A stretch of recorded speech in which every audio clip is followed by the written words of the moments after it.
Mantan Rektor Universitas Lampung atau Unila Karomani terdakwa kasus suap penerimaan mahasiswa baru Unila memohon kepada hakim untuk dipindahkan dari rutan Waihui ke Lapas Rajabasa.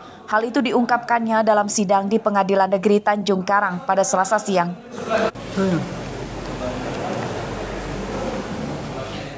Karomani menyatakan keinginannya untuk pindah itu karena ia tidak nyaman berada dalam ruangan yang sama dengan dua terdakwa lain, yakni mantan Wakil Rektor Unila Bidang Akademik Heriandi dan mantan Ketua Senat Unila M. Basri.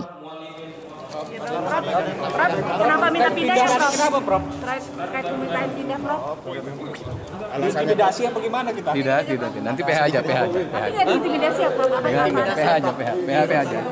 Silakan dengan PH ya. Ya, Prof. Nanti kita juga terima gratifikasi, Prof. Udah ya.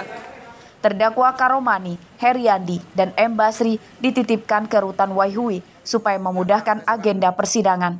Terkait permintaan terdakwa Karomani, Jaksa KPK menyatakan akan berkoordinasi terlebih dahulu dengan pihak rutan Waihui, Lampung Selatan, dan Lapas Rajabasa Bandar Lampung. Atas permintaan daripada prinsipal kami, karena kan mereka kan di ruangan kan satu dengan 3 orang tadi.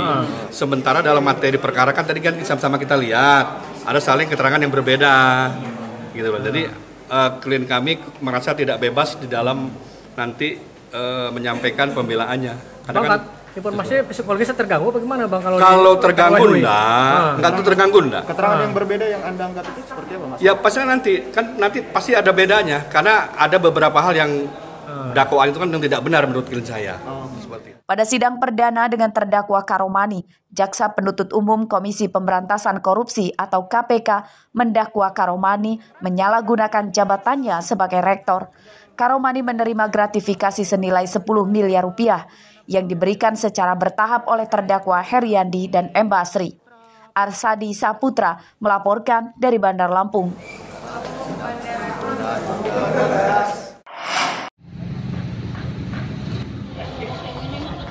Harga cabai di Bandar Lampung turun, seperti terpantau di Pasar Tugu, Tanjung Karang Timur pada Selasa pagi. Harga cabai turun Rp5.000 hingga Rp10.000 per kilogram. Harga cabai merah kini Rp40.000 per kilogram. Harga cabai caplak Rp70.000, turun Rp5.000 dibanding 2 hari lalu. Rp75.000 per kilogram. Harga cabai rawit masih tinggi. Meski harganya turun Rp10.000 per kilogram, harga cabai rawit masih Rp80.000 per kilogram. Menurut pedagang, pasokan cabai dari agen mulai banyak. Turunnya harga cabai ini diperkirakan karena cuaca buruk mulai reda sehingga banyak petani yang panen. Cabai merahnya dari harga 45 jadi 40 per kilo. Cabai setan jadi 70.000 per kilo dari 75. Sedangkan untuk bawang merah sendiri atau bawang putih ada penurunan nggak, Pak? Harga normal. Normal ya? Ya, bawang putih 24, bawang merah 35 per kilo. Untuk pengunjung sendiri, Pak, gimana, Pak? Alhamdulillah masih lumayan sampai. Kalau cabai merah turun. Itu dari berapa ke berapa? Dari kemarin habis tahun baru itu sempat tinggi sih, sempat 60, sekarang tinggal 35-40. Udah berapa hari turunnya Om itu? Sekitar semingguan.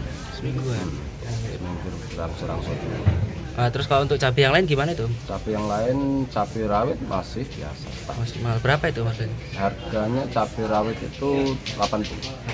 Harga telur ayam yang sempat Rp29.000 per kilogram pada pekan lalu, kini juga turun. Harga telur kini Rp27.000 per kilogram. Harga beras, ayam potong, dan daging sapi masih stabil. Jeffrey Arifin melaporkan dari Bandar Lampung.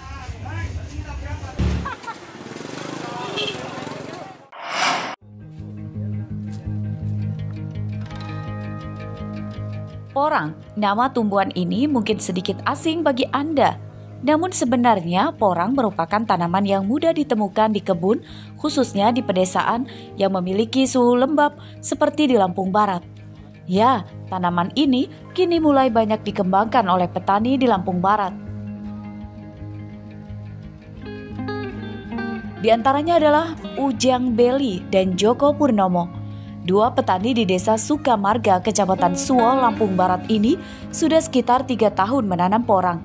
Selain dikenal kebal penyakit, porang mudah ditanam, bahkan bisa tumpang sari dengan tanaman lain.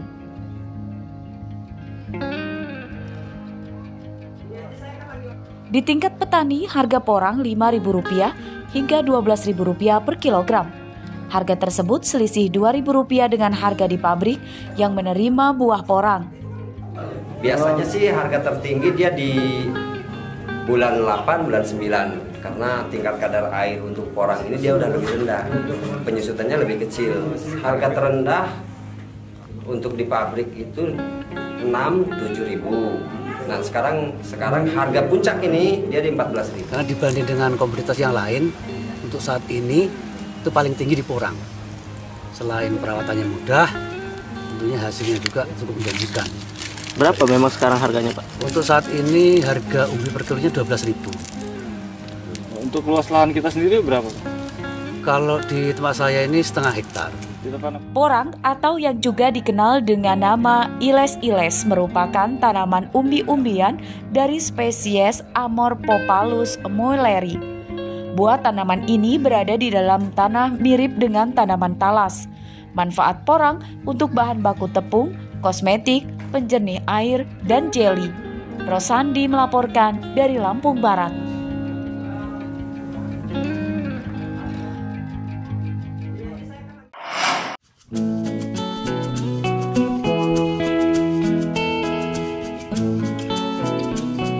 Limbah tulang ikan laut giling ternyata bisa dimanfaatkan dan dijual kembali untuk pakan ikan lele. Hal itulah yang dilakukan para pengusaha ikan filet di perkampungan nelayan Ujung Bom, Kelurahan Kangkung, Kecamatan Bumi Waras, Bandar Lampung. Jika daging ikan filet dihargai Rp25.000 per kilogram, limbah tulang ikan giling dihargai Rp5.000 per kilogram. Penjualan hingga luar Bandar Lampung seperti Metro, Lampung Tengah, dan Pringsewu. Pengolahan limbah tulang ikan pun sangat mudah, yakni dengan cara digiling hingga halus dan dikemas ke dalam plastik. Pakan ikannya. Oh gitu. Iya. Nanti pengolahannya seperti apa itu? Pengolahannya harus digiling biar halus. Oh digiling sama seperti filet. Iya. Kalau dalam sehari bisa menghasilkan berapa kilo? 3 kintal. 3 kintal? Iya. 300 kilo? Iya. Oh itu nanti dia dijual lagi? Dijual lagi. Untuk apa sih memangnya? Untuk makan lele. Dagingnya dibikin untuk pempek bisa. Untuk pilet gitu ya? Dipilet untuk pempek. Kalau tulangnya ini untuk pakan ikan lele. Oh kita jual lagi. Per kilonya berapa Bu? 5.000. Itu kita kirim kemana aja Bu? Ke Lampung Tengah. Terus? Ke Metro. Berapa lama? Usaha ikan filet kini sedang kekurangan pasokan ikan dari nelayan dampak cuaca buruk. Banyak nelayan di pesisir Bandar Lampung yang tidak melaut. Arsadi Saputra melaporkan dari Bandar Lampung.